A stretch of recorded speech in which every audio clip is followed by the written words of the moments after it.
Well. We are finally here. I have finally saw Despicable Me 4, and what did I think of it? You'll find out which spot that I put that movie in.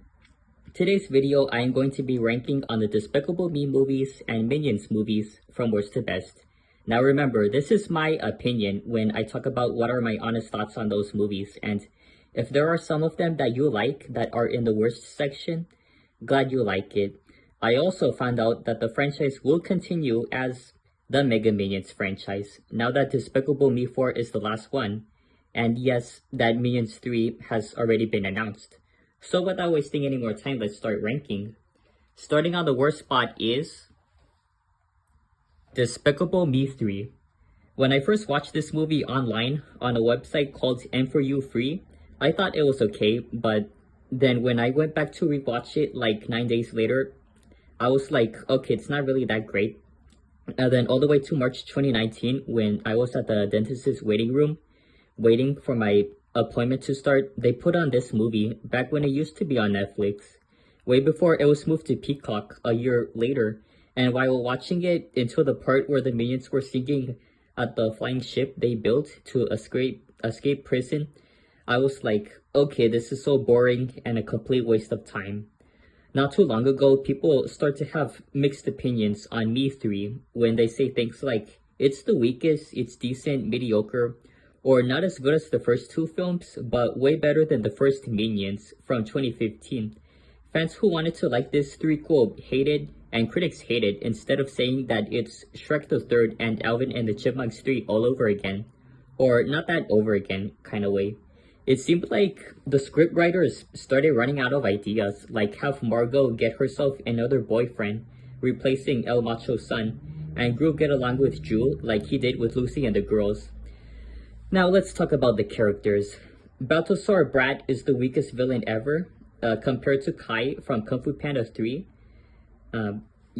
Balthazar Brat is the weakest villain ever, and he really is such a brat when he starts to feel like he wants to be a kid again ever since his show got cancelled and Hollywood not casting him in any of their upcoming projects anymore.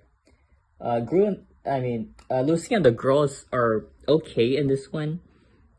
Mel is the worst minion. Gru is the worst character in this movie, in my opinion.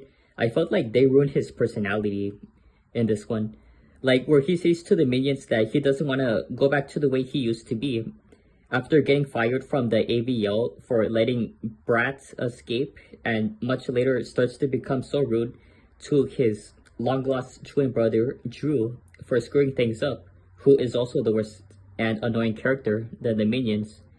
Now, the Minions were awesome in the first Despicable Me, but ever since Despicable Me 2 came out, they were so annoying, where we see them singing, dancing, and getting enough screen time. And yeah, I get it, and we get it because the kids love it.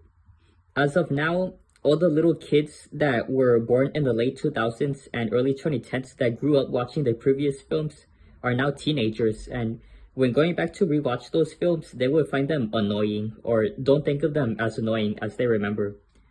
Who agrees Ice Age Collision Course is a much better worst movie than Despicable Me 3?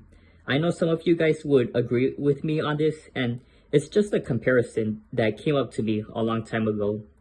Starting on the next spot is Despicable Me 4. It is another letdown that fans wanted to like, but find it very disappointing. I remember back when Illumination announced that they're working on Despicable Me 4 after they heard fans on the internet requesting them to make another one. I was furious and I was like, why do we really need another Despicable Me movie? This idea is just unnecessary. So I gave it a chance years later, and until the reviews came out on what do they think of this fourth installment, it was exactly what I knew it was going to be. The movie is so short and it has so many subplots that the trailers have spoiled, where we see the family enter witness protection, just like what Michael DeSanta and his family did in Grand Theft Auto 5. Gru trying to make his baby son, Gru Jr. love him, who's a ripoff of Jack Jack from The Incredibles. Lucy becoming a hairstylist.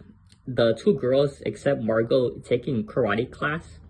Joey King's character and Gru heading over to the Hotel Transylvania castle ripoff to steal the old lady's honey badger, and the 5 minions getting transformed into mega minions. Similar to what we saw in Minions The Rise of Gru, which I'll get to that movie later. Maxine Lamal almost seems like a cool villain who's kind of a ripoff of Dr. Doofenshmirtz from Phineas and Ferb because of his head and hairstyle. Sofia Vergara, who played Gloria from Modern Family, did a fine job voicing Valentina.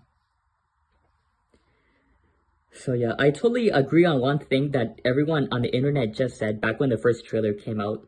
It's about the girls. Now, the fans really wanted the girls all grown up as teenagers, like have them be in high school or college.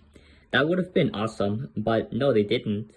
We noticed that Edith's voice is so deep, meaning that her original voice actress got old, so they got a different kid actor to do the voice, same with Angus. Not to mention that a few weeks ago, there was an article saying that they're never planning to make the girls grow up because they said that the characters are being frozen in time, like The Simpsons, where years keep going and a lot of kids continue staying in the 4th grade. Starting on the next spot is Minions. Man, where do I start?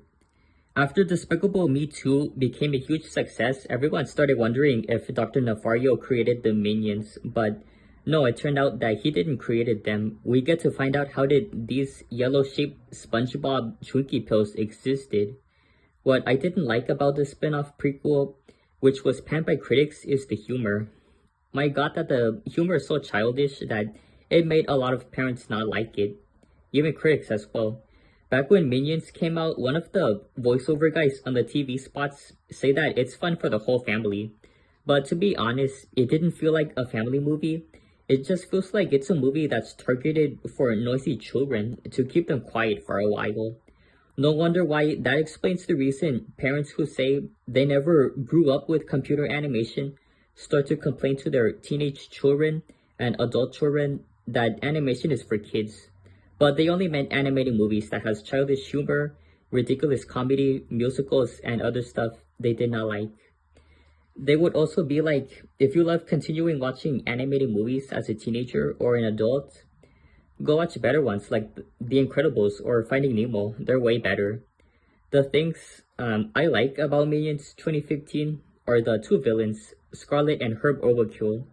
The inside buildings of what New York used to look like back in the late 1960s, and Queen Elizabeth back when she was young. I would say that the Penguins of Madagascar 2014 spin-off film is way better than this.